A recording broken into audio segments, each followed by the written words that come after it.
यदा संघर्ते चायम कूर्मो अंगानीव सर्वशः इंद्रियार्थेभ्यस तस्य प्रज्ञा प्रतिष्ठिता। वाह प्रभु वाह। केशव, आसक्ति सर्वनाश का मूल है।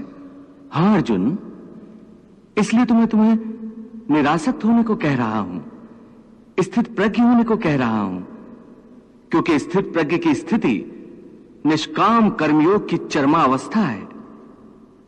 हे केशव, कृपया स्थित प्रज्ञ का कोई स्पष्ट उदाहरण देकर समझाओ। हे अर्जुन, विशाल और अथाह सागर का स्वभाव स्थित प्रज्ञ मनुष्य की भांति ही होता है। नदी में यदि अधिक पानी आ जाए तो उस नदी में बाढ़ आ जाती है। उसकी तूफानी लहरें किनारों को तोड़कर चारों ओर तबाही मचा देती है। यह हाल एक क्षुद्र मन वाले व्यक्ति का होता है। थोड़ा सा धन, थोड़ी सी सफलता उसे हजम नहीं होती और धन और सफलता के नशे में चूर वो मर्यादाएं तोड़कर एक ओछे इंसान की तरह हरकतें करने लगता है। हे अर्जुन, जो भोग विलास का भक्त होता है वो परमात्मा का भक्त कैसे हो सकता है? ऐसे मनुष्य जो बाहर से भक्ति का प्रदर्शन करते हैं परंतु मन से विषयों के चिंतन और उनकी आसक्ति में लीन रहते हैं, वो भक्ति का केवल ढोंग करते हैं।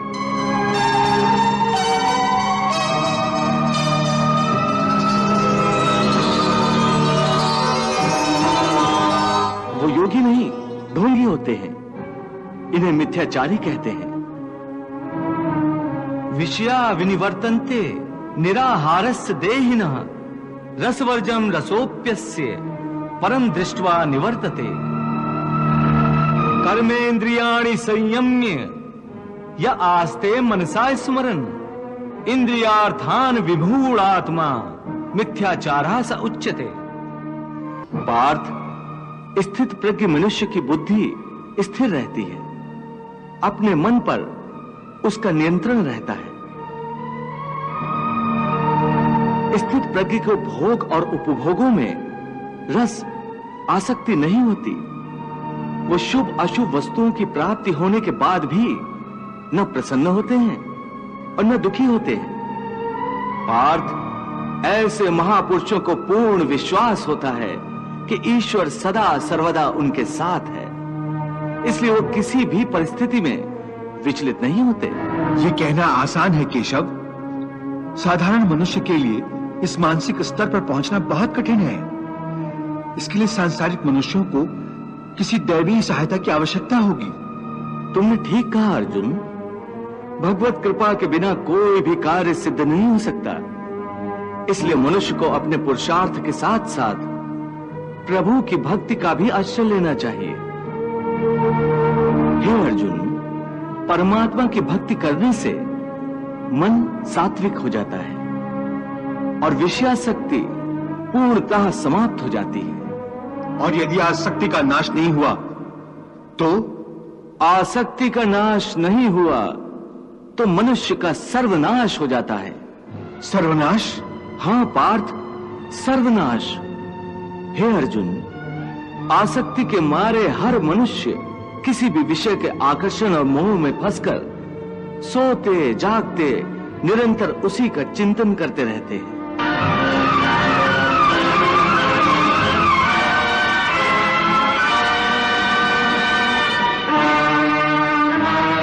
जैसे कोई मनुष्य किसी सुंदर स्त्री के प्रेम में पड़ जाता है, जो जागते हुए उसी की कल्पना और सोते में उसी के सपने देखता है। इस प्रकार निरंतर चिंतन से आसक्ति की नींव पर काम की भावना उभरने लगती है।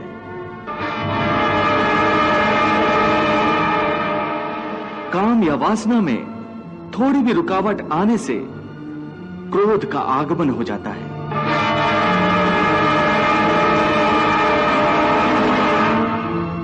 जहां क्रोध है वहां सम्मोह अथवा अविचार अथवा अविवेक भी है।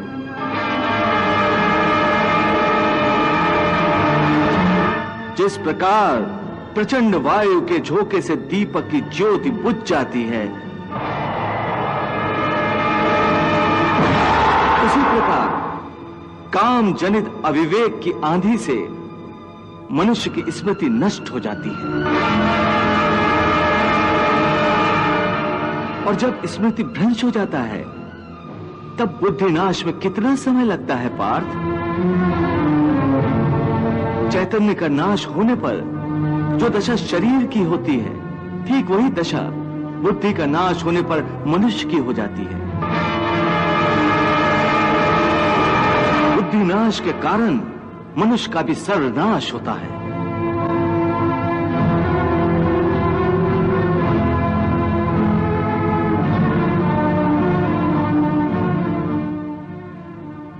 ध्यायतो विषयान् पुंसः संगस्तेषु उपजायते, संगात संजायते कामः, कामात् क्रोधा अभिजायते, क्रोधात् भवति सम्मोहः, सम्मोहात् स्मृति विभ्रमः, स्मृति भ्रंशात् बुद्धिनाशो, बुद्धिनाशात् प्रणश्यति। वाह, कितनी महत्वपूर्ण बात कही है प्रभु ने। इसका अर्थ केशव, आसक्ति सर्वनाश का मूल है। हाँ अर्जुन, इसलिए तो मैं तुम्हें निरासक्त होने को कह रहा हूं, स्थित प्रज्ञ होने को कह रहा हूं, क्योंकि स्थित प्रज्ञ की स्थिति निष्काम कर्मयोग की चरमावस्था है। हे केशव, कृपया स्थित प्रज्ञ का कोई स्पष्ट उदाहरण देकर समझाओ।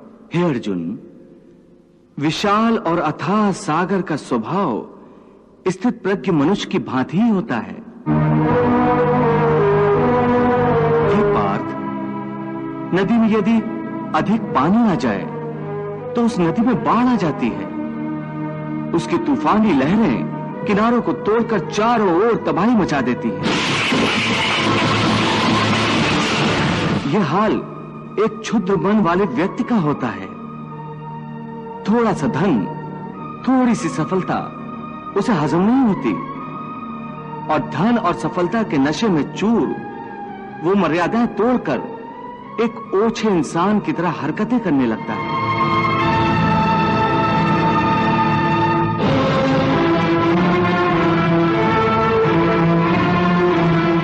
परंतु स्थित प्रज्ञ मनुष्य एक सागर की भांति होता है, जिसमें चारों ओर से नदियों का जल निरंतर जमा होता रहता है।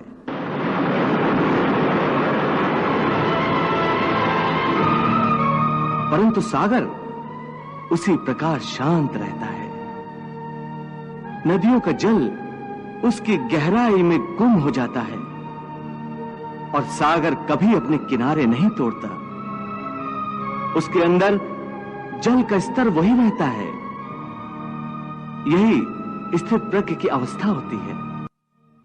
इसी तरह सब प्रकार के भोग स्थित प्रज्ञ मनुष्य में किसी भी प्रकार का विकार उत्पन्न करने में असमर्थ होकर उसी में समा जाते हैं। अर्थात स्थित प्रज्ञ मनुष्य समस्त भोगों का उपभोग करते हुए भी आसक्ति से मुक्त रहते हैं। पार्थ, ऐसे स्थित प्रज्ञ को परम शांति प्राप्त होती है। ऐसे स्थित प्रज्ञ मनुष्य ही जगत का कल्याण करते हैं, लोक कल्याण करते हैं। सामान्य मनुष्य तो भोग के पदार्थों के पीछे दौड़ते हुए अपनी जीवन यात्रा समाप्त कर देता है, परंतु स्थित प्रज्ञ मनुष्य की जीवन यात्रा जन कल्याण का उद्देश्य रखती है। पार्थ, सामान्य मनुष्य रात्रि का अंधकार होने पर सो जाता है तथा सूर्योदय होने पर जाग जाता है, परंतु योगी की दृष्टि में देह का सोना जागना महत्वपूर्ण नहीं है।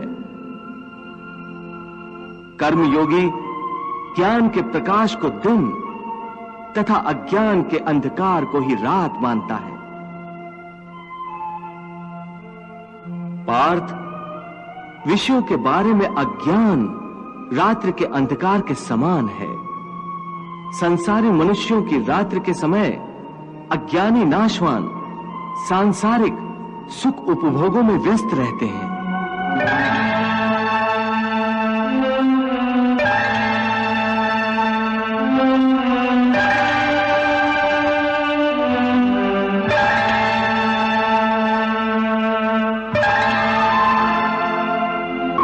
ज्ञानी और योगी जागते हैं और परमात्मा का चिंतन करते हैं।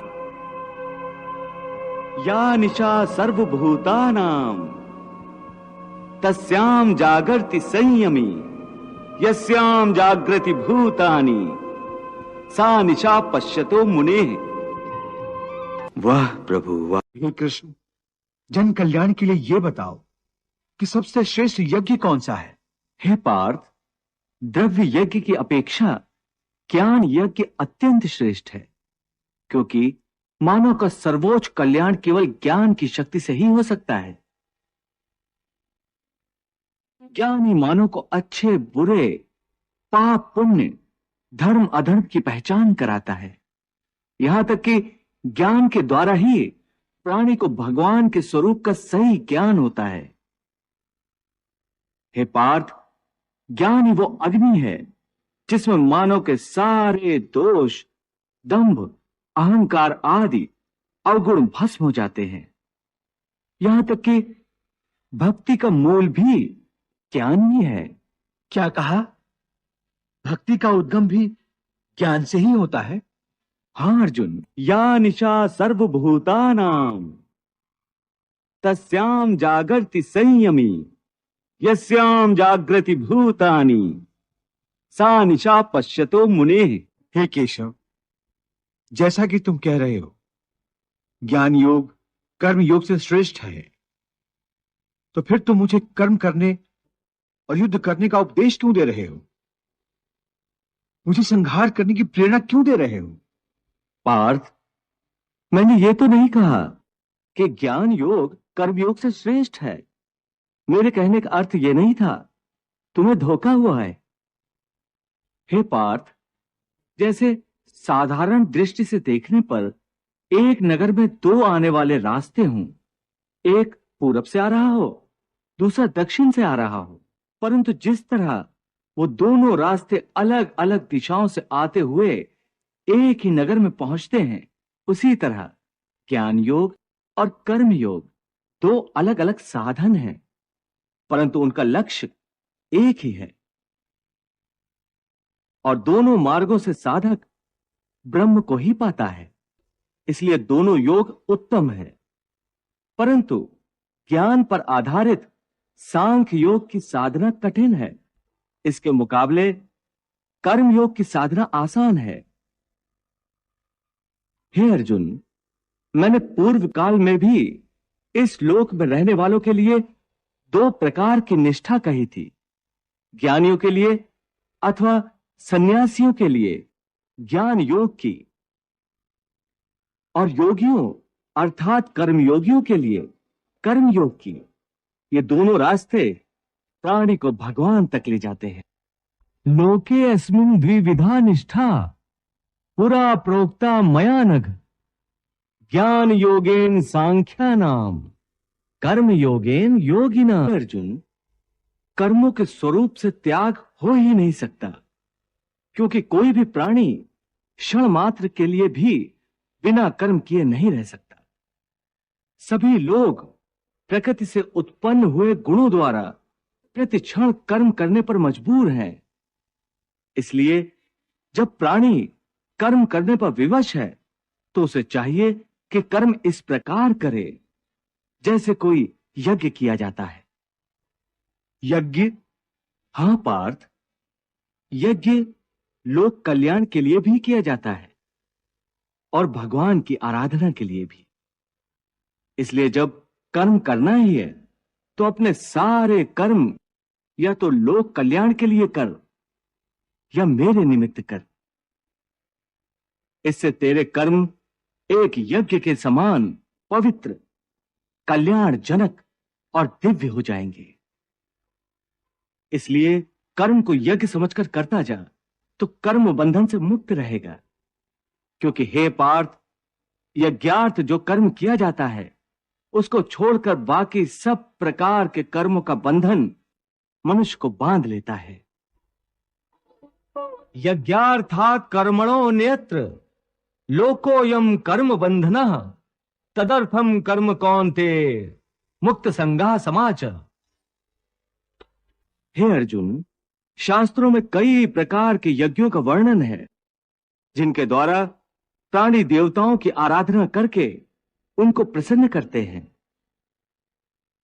हे अर्जुन, समस्त देवता मेरा ही स्वरूप है, इसलिए इन यज्ञों के द्वारा प्राणी मेरी ही आराधना करते हैं। हे मधुसूदन, तुम्हारे कहने का अर्थ है कि यज्ञ कई प्रकार के होते हैं? कृपा करके मुझे उन सब का विवरण बताओ। पार्थ, पहले यह समझ लो कि यज्ञ क्या है।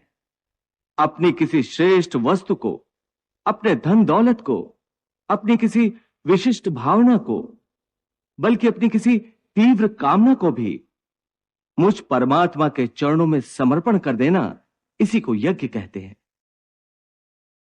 अपनी प्रिय वस्तु की कुर्बानी, यही यज्ञ की मूल भावना है। इसीलिए शास्त्र कहते हैं कि यज्ञ में आहुतियां देने के पश्चात जो अन्न बच जाता है उसे खाने वाला मनुष्य सब पापों से मुक्त हो जाता है, और जो लोग केवल अपना ही पेट भरने की ही भावना से अन्न पकाते हैं वो तो पाप का ही भोजन करते हैं। हे केशव, यज्ञ के बारे में आम धारणा तो यही है कि अग्नि जलाकर अग्नि कुंड में आहुतियां देने का नाम यज्ञ है। परंतु हे माधव, तुम तो कहते हो कि जन कल्याण का कोई भी कर्म यज्ञ है। अपने किसी प्रिय वस्तु का बलिदान अथवा त्याग भी यज्ञ है। इसका अर्थ क्या है? हे अर्जुन, ये ठीक है कि प्राणी अपनी अपनी निष्ठा के द्वारा ही अलग अलग प्रकार से अलग अलग देवताओं की पूजा करने के लिए हवन आदि करते हैं, उसे भी यज्ञ कहते हैं। और कुछ लोग परम दानी होते हैं, वो अपने धन आदि का दान करते हैं, वो भी यज्ञ है, उसे द्रव्य यज्ञ कह। कई योगी निस्वार्थ भाव से विद्या दान करते हैं, उसे ज्ञान यज्ञ कहा जाता है। इसके अतिरिक्त अष्टांग योग साधन की कुछ योगिक क्रियाएं भी ऐसी हैं जिनके द्वारा कई योगी पुरुष आध्यात्मिक सिद्धियों के लिए प्राणायाम की क्रियाओं पर आधारित प्राण यज्ञ करते हैं। ये प्राणायाम की क्रिया पर आधारित यज्ञ कैसे होता है केशव? हे अर्जुन, योगीजन मंत्र और तंत्र दोनों प्रकार की साधन पद्धतियों के द्वारा कभी अपान वायु में प्राण वायु का हवन करते हैं और कभी प्राण वायु में अपान वायु का हवन करते हैं। और कुछ योगी गूढ़ योग विद्या के द्वारा प्राण वायु और अपान वायु दोनों की गति को रोककर अपने प्राणों का प्राणों में ही हवन करते हैं। हे अर्जुन, इस प्रकार की साधना का प्रयोग करने से पहले किसी सिद्ध गुरु से उसकी पूर्ण शिक्षा प्राप्त करनी आवश्यक है। उसके लिए प्राणी को चाहिए कि बहुत विनम्र होकर गुरु से बार बार प्रार्थना करे, तो गुरु प्रसन्न होकर उसे इन सब का ज्ञान प्रदान करेंगे। गुरु के मार्गदर्शन के बिना उस पथ पर चलने में बहुत खतरा हो सकता है। हे मधुसूदन, तुमने अति उत्तम यज्ञों का वर्णन किया है, परंतु इनमें से कुछ यज्ञ ऐसे हैं जो सारे मनुष्य नहीं कर सकते। जैसे द्रव्य यज्ञ कोई निर्धन व्यक्ति नहीं कर सकता। इसलिए हे कृष्ण, जन कल्याण के लिए यह बताओ कि सबसे श्रेष्ठ यज्ञ कौन सा है?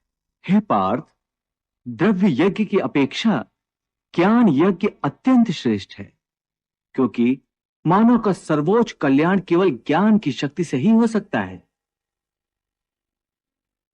ज्ञान ही मानव को अच्छे बुरे, पाप पुण्य, धर्म अधर्म की पहचान कराता है। यहां तक कि ज्ञान के द्वारा ही प्राणी को भगवान के स्वरूप का सही ज्ञान होता है। हे पार्थ, ज्ञान ही वो अग्नि है जिसमें मानव के सारे दोष, दंभ, अहंकार आदि अवगुण भस्म हो जाते हैं। यहां तक कि भक्ति का मूल भी ज्ञान ही है। क्या कहा?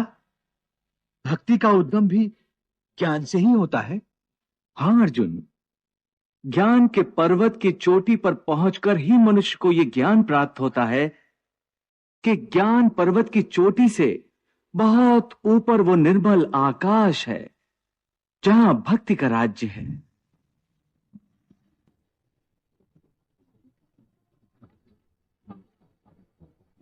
और जब प्राणी उस भक्ति के आकाश में पहुंचता है, वही प्रभु उसका हाथ पकड़कर उसे अपने श्री चरणों में ले जाते हैं।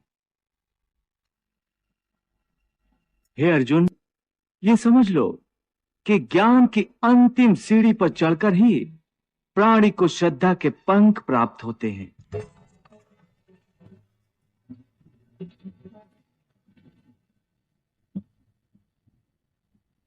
और उन श्रद्धा के पंखों की सहायता से ही प्राणी भक्ति के आकाश में उड़ने लगता है।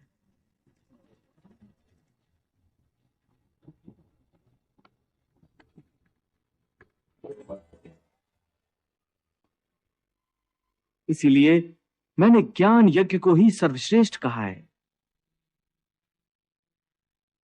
हे पार्थ, ज्ञान के द्वारा ही तू इस सारी सृष्टि को पहले अपने ही अंदर देखेगा।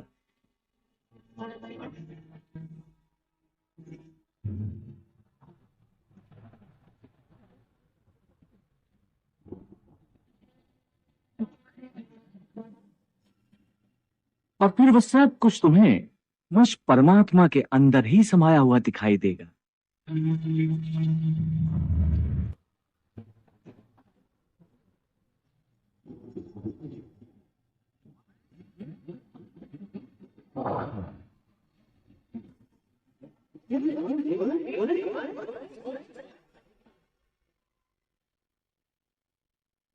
जब तू इस ज्ञान को प्राप्त कर लेगा, फिर चाहे तू संसार का सबसे बड़ा दुराचारी भी हो, तो भी तू इस ज्ञान रूपी नैया में बैठकर संसार के पाप समुद्र को आसानी से पार करके परमात्मा की शरण में पहुंच जाएगा।